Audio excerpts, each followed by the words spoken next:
जी तो dear students, बिस्मिल्लाहिर्रहमानिर्रहीम। आज हम बात करेंगे computer misuse and the criminal law के बारे में। तो आइए देखते हैं कि इसके कंटेंट क्या है। इसमें सबसे पहले हम देखेंगे कि कंप्यूटर मिसयूज होता क्या है, टाइप ऑफ कंप्यूटर मिसयूज क्या है, अब मिसयूज से हम बच किस तरह सकते हैं, और कंप्यूटर मिसयूज और इसमें क्रिमिनल लॉज कौन से हैं, और फिर हम कुछ रियल वर्ल्ड केसेस देखेंगे फॉर कंप्यूटर मिसयूज। तो चलिए अभी डिटेल से चीज़ों को हम देखते हैं। सबसे पहले तो हम ये देखते हैं कि businesses, government and academic institutes are increasingly reliant on the internet. ठीक है, आज जिस तरह इंटरनेट जो है वो उसका यूसेज बढ़ता जा रहा है for e commerce, purchasing, educational services, health services, उसी तरीके से जो कंप्यूटर्स का मिस यूज़ है वो भी बढ़ता जा रहा है। All this modern utilising computer software hardware. ठीक है, अब जैसे जैसे ये चीज़ें इंक्रीज कर रही हैं, इंटरनेट का इस्तेमाल बढ़ रहा है, नए सिक्योरिटी रिस्क आ रहे हैं, ठीक है, नए चैलेंजेस हैं। कंप्यूटर मिस यूज़ में the computer misuse involve the use of computer and network attacking computers and networks as well. Attack करना कंप्यूटर्स को और नेटवर्क्स को, ये भी मिस यूज़ में आता है। फिर हैकिंग जो है, साइबर क्राइम्स हैकिंग, ये भी मिस यूज़ में आता है। Cyber crime hacking roughly started in 1960s. It involves stealing identities and important information, violating privacy, committing fraud among others. तो ये इनिशियल जो इरा के मिस यूज़ ऑफ कंप्यूटर्स हैं उनमें ये चीज़ें आती हैं, violating of privacy, committing fraud, ठीक है, और लोगों की इंफॉर्मेशन को चोरी करना, ठीक है, ये इसके अंदर आता है। अगर हम common type of miss use देखें तो सबसे पहले फ्रॉड को देखते हैं। Fraud is the general term used to describe a cybercrime that intend to deceive a person in order to gain important data or information. मकसद यही होता है कि आप लोगों को इंफॉर्मेशन को या डाटा को स्टील करें और उसको अनलॉफुली आप अनफेयर गेन के लिए इस्तेमाल करें, तो इसको हम फ्रॉड कहते हैं। इसी तरीके से एक एक्टिविटी हैकिंग है। हैकिंग इन्वॉल्व द पार्शियल और complete acquisition of certain function with in the system, network or website. It also aims to access to important data and information breaching privacy. Most hackers attack corporate and government accounts. इसकी वजह ये है कि जो corporate और government accounts हैं उनकी intellectual property, उनकी रेपुटेशन स्पॉइल करने के लिए, डैमेज करने के लिए जो है ना हैक किए जाते हैं। क्योंकि लोगों की जो गुडविल होती है वो बेसिकली ये डाटा ही उनका होता है, सिक्योरिटी होती है। मिसाल के तौर पे अगर बैंक का डाटा चोरी हो जाए या बैंक की वेबसाइट हैक हो जाए तो लोगों का, कस्टमर्स का कॉन्फिडेंस उस पर शेक हो जाएगा। तो इसलिए ये उन लोगों के लिए बहुत ज़्यादा इंपॉर्टेंट हो जाती हैं ये चीज़ें। इसी तरीके से एक आइडेंटिटी थेफ्ट होता है।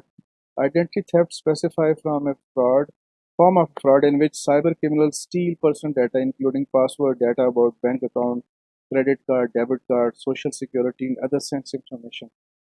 ठीक है, तो through identity theft criminal can steal money। According to the US Bureau of Justice statistics, more than 1.1 million Americans are victimized by identity theft।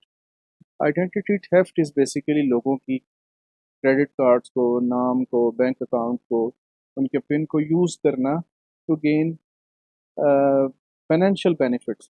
ठीक है, तो ये आइडेंटिटी थेफ्ट के अंदर आता है। सम टाइम लोगों के आइडेंटिटी थेफ्ट, मिसाल के तौर पे अगर किसी पेशेंट्स का डाटा, किसी हॉस्पिटल के पेशेंट्स का डाटा जो है वो चोरी हो जाता है, ठीक है, या तो उसके पोटेंशियल जो बायर्स हैं उस डाटे के या जो बेनिफिशरी हैं कैन बी फार्मास्यूटिकल्स और लैब्स और अदर हॉस्पिटल्स और अदर कंपटीटर्स, कि यहाँ पे कितने लोग आते हैं, किस तरह के पेशेंट्स आते हैं। तो इस तरह की जो इन्फॉर्मेशन है एक लीगल एंटिटी की दूसरे के लिए फ़ायदा मंद होती है। तो इस तरह की चीज़ें जो हैं वो आइडेंटिटी थेफ्ट के अंदर आती हैं।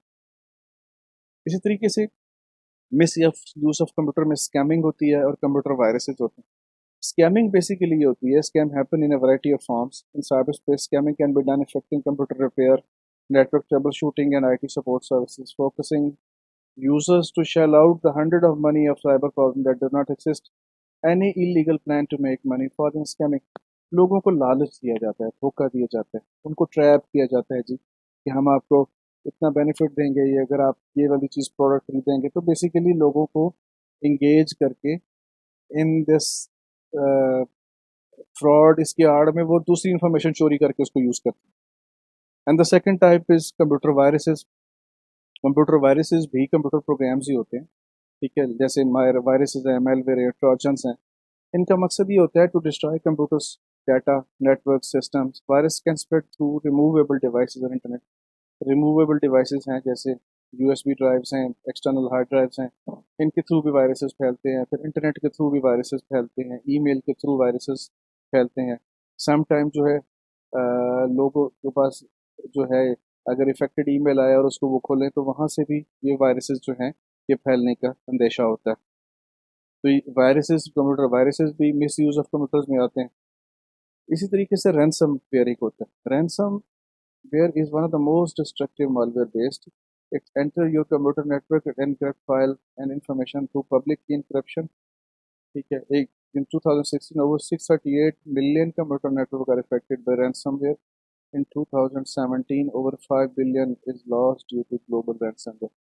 सादा लफ्ज़ों में अगर आप देखें, रैंसमवेयर में क्या होता है कि कोई हैकर आपके सिस्टम पे आके बैठ जाता है, वो मॉनिटर करता है चीज़ें, उसके बाद जो आपकी सेंसिटिव इन्फॉर्मेशन है उसको इनक्रप्ट कर देता है और उस डाटा को डिक्रप्ट करने के लिए आपसे पैसे मांगता है, आपसे रैंसम अमाउंट मांगता है कि जी आप मुझे इतने पैसे दो तो फिर आपका मैं डाटा रिकवर करूँगा। ठीक है, this is also a type of misuse of the computer.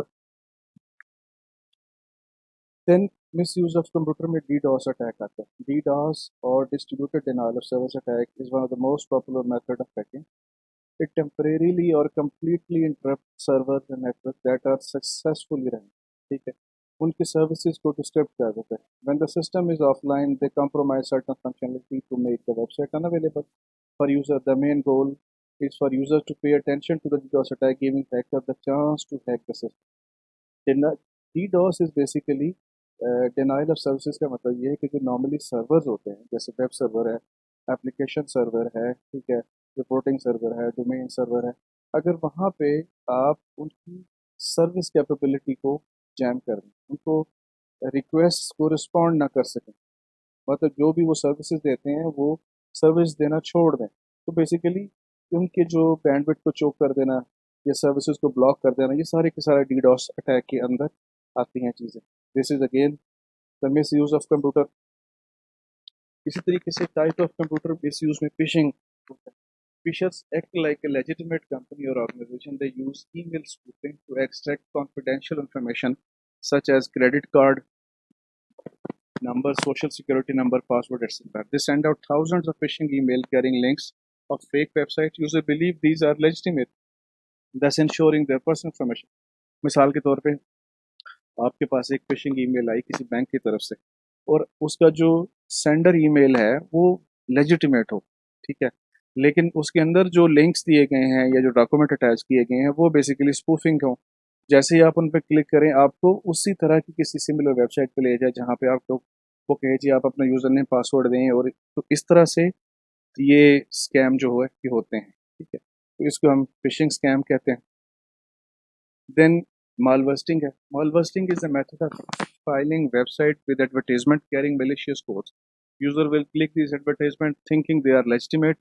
Once they click these ads, they will be redirected to fake website or file carrying viruses or malware automatically be downloaded।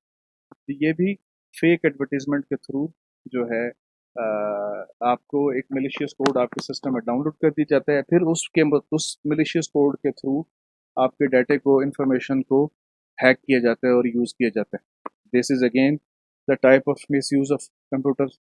और इसी तरीके से cyber talking. Cyber talking के जो mostly victims हैं वो women और children होते हैं। लोग उनको जो है एक्सप्लॉयट करते हैं अनोनिमसली, ठीक है, वर्चुअली फॉलो करते हैं और फिर ऑब्वियसली उनसे जो है उनसे कोई बेनिफिट लेने की कोशिश करते हैं या उनसे पैसे मांगते हैं या उनकी इंटेलेक्चुअल जो है उसकी आइडेंटिटी उसको स्पॉइल करते हैं। तो ये भी साइबर स्टॉकिंग जो है इसके अंदर आता है। तो इस चीज़ों से अपनी फैमिली को, स्टूडेंट्स, अपने पीयर कम्युनिटी को, पेरेंट्स को आगाह करना चाहिए कि इस तरह की चीज़ों से बचना चाहिए, ठीक है।